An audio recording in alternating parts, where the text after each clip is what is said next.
considerados os melhores bioindicadores de biogeografia. Quem está falando de biogeografia, a gente está na hora do almoço? A gente está falando de biogeografia, né? E aí a gente vai explicar por quê. Porque é fácil você entender como é que era o curso dos rios no passado através da distribuição geográfica desses bichos. Então, ele tem um padrão de distribuição relacionado às bacias hidrográficas. Então você tem as grandes bacias hidrográficas na América do Sul, né? Bacia do São Francisco, bacia amazônica, bacia do Paraguai, do Paraná, as bacias litorâneas, a bacia dos Pampas, a do Orinoco, acho que eu não esqueci nenhuma, né? Pantanal, tá? Araguaia, Tocantins, se bem que a Araguaia e Tocantins é muito relacionada aos peixes da Amazônia, principalmente do Xingu ali. Então você vê. Os peixes que ocorrem nessas bacias, você não vai encontrar em outras. Sinolébia, bacia São Francisco. Existe alguma sinolébia fora da bacia de São Francisco? Tem duas. Parnaíbense no rio Parnaíba e a Grísio no rio Tocantins. Mas por quê? A Grísio está no Alto Rio Paraná. Aquela região do Alto Rio Paraná, no passado, era Rio São Francisco. Entendeu? Então o que aconteceu? Teve uma elevação de uma montanha que capturou essa parte e deslocou para lá. A Parnaíbense, o que acontece? O rio Parnaíba, ele recebeu influência, ele corre para o norte, ele divisa Piauí com o Maranhão. Ele recebeu influência tanto do São Francisco quanto do Tocantins. Então lá no rio Parnaíba você encontra peixes relacionados do rio Tocantins e do rio São Francisco. Tá?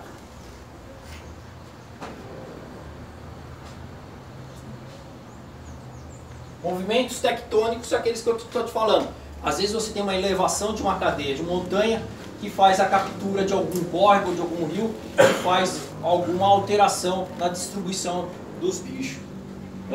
Distribuição por dispersão. Então você tem num rio principal, e os peixes vão ocupando a parte desse vale que esse rio forma, e vão ocupando, a espécie vai ocupando esses pontos anuais. Geralmente você tem a calha principal do rio, você tem uma primeira área de uma planície ao lado do rio, onde ficam as poças anuais, e você tem uma segunda parte, onde o rio não chega. Então quando tem grandes enchentes de 20 anos, geralmente o rio sobe, ocupa essa segunda calha e ajuda a fazer a distribuição dos peixes anuais por todo o rio. Processo de vicariância. O processo de vicariância é justamente também essa parte de cadeias de montanha que sobe e desce. Um exemplo muito simples de a gente entender é o São Francisco, né? São Francisco corria para o norte, de repente a Serra de Borborema subiu, ele vira à direita ali. Agora, se ele não tivesse Borborema, ele ia continuar reto e ia desaguar lá perto de Fortaleza, né? Tá? Ali no rio Jaguaribe, que tem as ipsolébias e as sinolébias que são relacionadas ao rio São Francisco. O Dalton, agora um padrão de distribuição interessante, que eu achei mesmo, é do gênero Simpsonites. No caso, por exemplo, o que foi descrito que o espinhacense. Que até então, o gênero aparentemente estava no São Francisco e na Bacia do Grande, né? E agora, de repente, encontra no Jequitinhonha. Por quê? Você viu a posição que ele está no Jequitinhonha? Não, eu não tive a oportunidade de ver o Então, ele está no mas... alto da Serra do Espinhaço. Numa nascente de um córregozinho que ele corre para leste do Jequitinhonha. Só que isso é novo, né, recente, é do Miocênio. Antes do Miocênio, essa nascente corria para São Francisco. Entendeu? Então houve a captura da nascente por uma outra bacia hidrográfica que fez com que ele corresse para o Espinhacense, para o Jequitinhonha. Isso é legal, que mostra que esses bichos estão mais amplamente distribuídos do que a gente imagina e que talvez no passado fosse até mais, né? Não, e além disso, a surpresa que foi, né, cara? Eu achei. Nossa, surpresa. E o cara que achou em 2014. eu tô com uns peixes aqui. Em 2016 ele foi falar comigo, eu tô com uns peixes aqui. Na hora que ele mandou, cara, ele chamava de ipsolébia. Mas chama ipsolébia, não sei o que. Eu falei, cara, deixa eu ver esse negócio aí. Na hora que eu vi aqui, eu falei, cara, ipsolébia? Não, isso aqui é um simpsonite, isso aqui é um simpsonite. Cara, eu fiquei na dúvida, mandei pra Botucatu fazer genética dele. Aí fizeram genética, não, isso aí é simpsonites mesmo. Isso é simpsonites, aí a gente fez o trabalho de descrição. O que eu deve ter? Se essa serra subiu e capturou esses bichos, do lado do São Francisco deve ter alguma outra coisa também. Ou já teve, já foi extinto. Ou já foi extinto. Essa dispersão também pode ser feita pelo assoreamento natural dele. Como assim? Por exemplo, nós sabemos que os rios, com o passar do tempo, o fluxo dele, o caminho que ele se segue, a calha dele muda. Ah, tá. Que eu vou falar agora dos megafãs. Então, o que acontece também? Como é que pode ter uma dispersão desses bichos? Através do sistema megafan. Megafan, traduzindo do inglês para o português. Não, eu vi, acabou de falar comigo. Que é o Rogério. leque, mega leque. Então, o que acontece? Os rios que nascem nos Andes, eles levam muitos sedimentos. E esses sedimentos acabam assoreando os rios e mudando o curso deles. Então você tem o rio Pocomoio, que é um rio justamente que ao sul é bacia do Paraguai e ao norte é bacia amazônica. E esse Pocomoio, ele fica sambando entre o norte e o sul, entre o Amazonas e o Paraguai, todo o tempo. E não é tempos geológicos grandes, não. Ele, há 50 anos atrás, ele estava no Paraguai e hoje ele está no Amazonas. Entendeu? Então são tempos geológicos curtos até, bem curtos. O que ele fez com isso? Ele criou uma ponte para os peixes anuais, tanto da bacia do Paraguai quanto da bacia do Amazonas, se comunicar.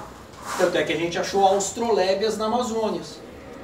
Não existia austrolébia na Amazônia, é impensável. Austrolébia é o bicho lá do Pampa.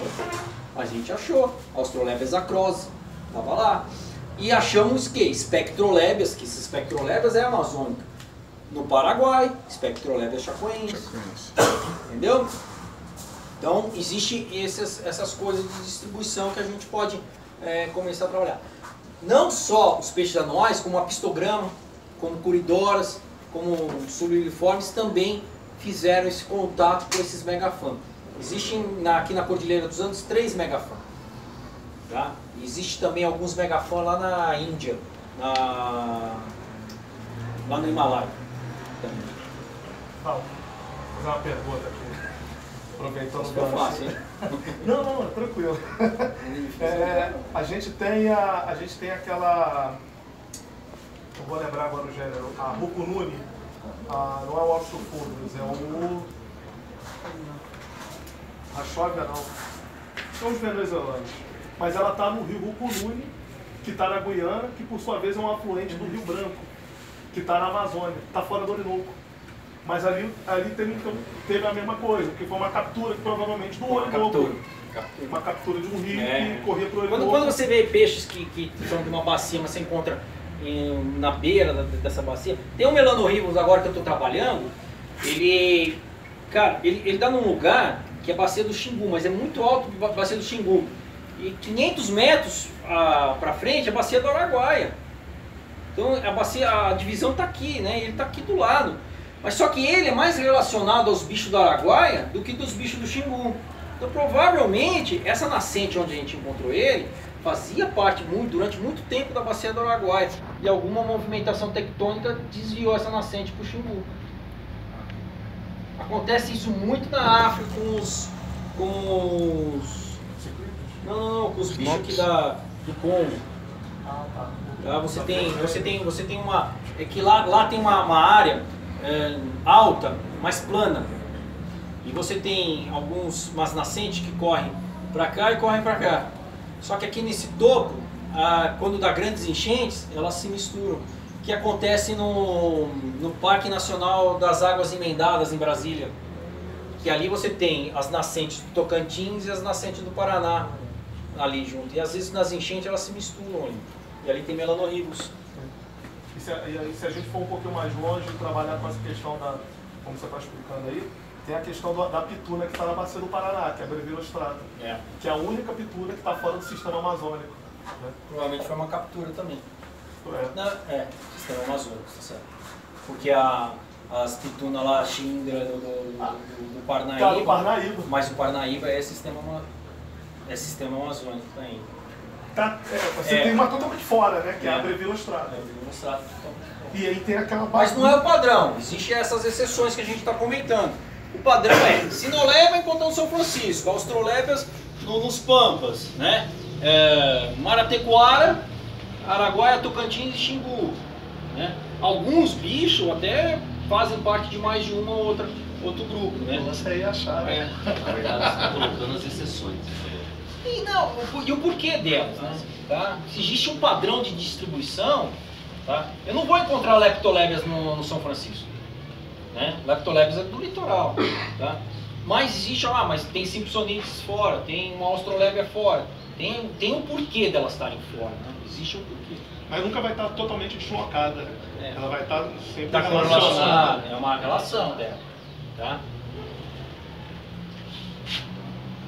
Então, captura dos afluentes, aquele caso que a gente comentou do espinhacense, né? E aquilo que eu falei das poças, né? Então você tem o canal normal do rio, aí você tem uma primeira planície, né? Onde as poças se localizam, e você tem quando tem aquelas grandes enchentes, essas poças são inundadas e acaba tendo a distribuição dos peixes anuais por toda aquela bacia, aquele rio. Isso pode acontecer rio abaixo quanto rio acima, tá? Você vê a Magnífica. A Magnífica você tem no São Francisco, em Manga, em Itacarambi, em Manga e... como é que é o nome daquela outra cidade? Tem Gado Bravo. Não, Gado Bravo não. Aí você tem o Rio Verde. Malhada. Aí você tem o Rio Verde. Você acha Magnífico no Rio Verde, aqui em Gado Bravo também.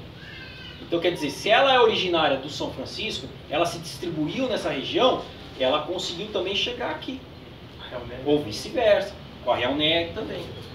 Tá? O grupo da Auratus, tá? Que tem a Auratus, a Trilionatus e a Virgulatus. Você tem elas ocupando os espaços rio abaixo e rio acima, quando tem essas grandes enchentes e acontece essa distribuição do bicho. Então aqui o caso da vicariância do São Francisco, né? Ele corre para o norte. No passado ele chegou a desaguar aqui, onde é o Jaguaribe, chegou a desaguar aqui, onde é Fortaleza, e chegou a vir para cá, ó, onde é o Parnaíba. O Parnaíba chegou a pegar uma carona até uma época com o Tocantins também, tá? Aquele esquema que eu expliquei do Megafan, né? Então a distribuição do rio, ele acaba tendo vários, ele nasce nos Andes e acaba indo para a esquerda, para a direita, para o norte e para o sul, de acordo com a quantidade de sedimento que é jogado nele. A captura das nascentes, que foi o trabalho da espinhacense, né? E a gente tem aqui, olha, onde ela ocorre hoje, e como é perto da nascente do São Francisco, dos rios do São Francisco. Então, essa distância é muito curta. Provavelmente nessas áreas aqui possa ter uma outra espécie aqui de Simpsonides. Cabe alguém ir lá procurar.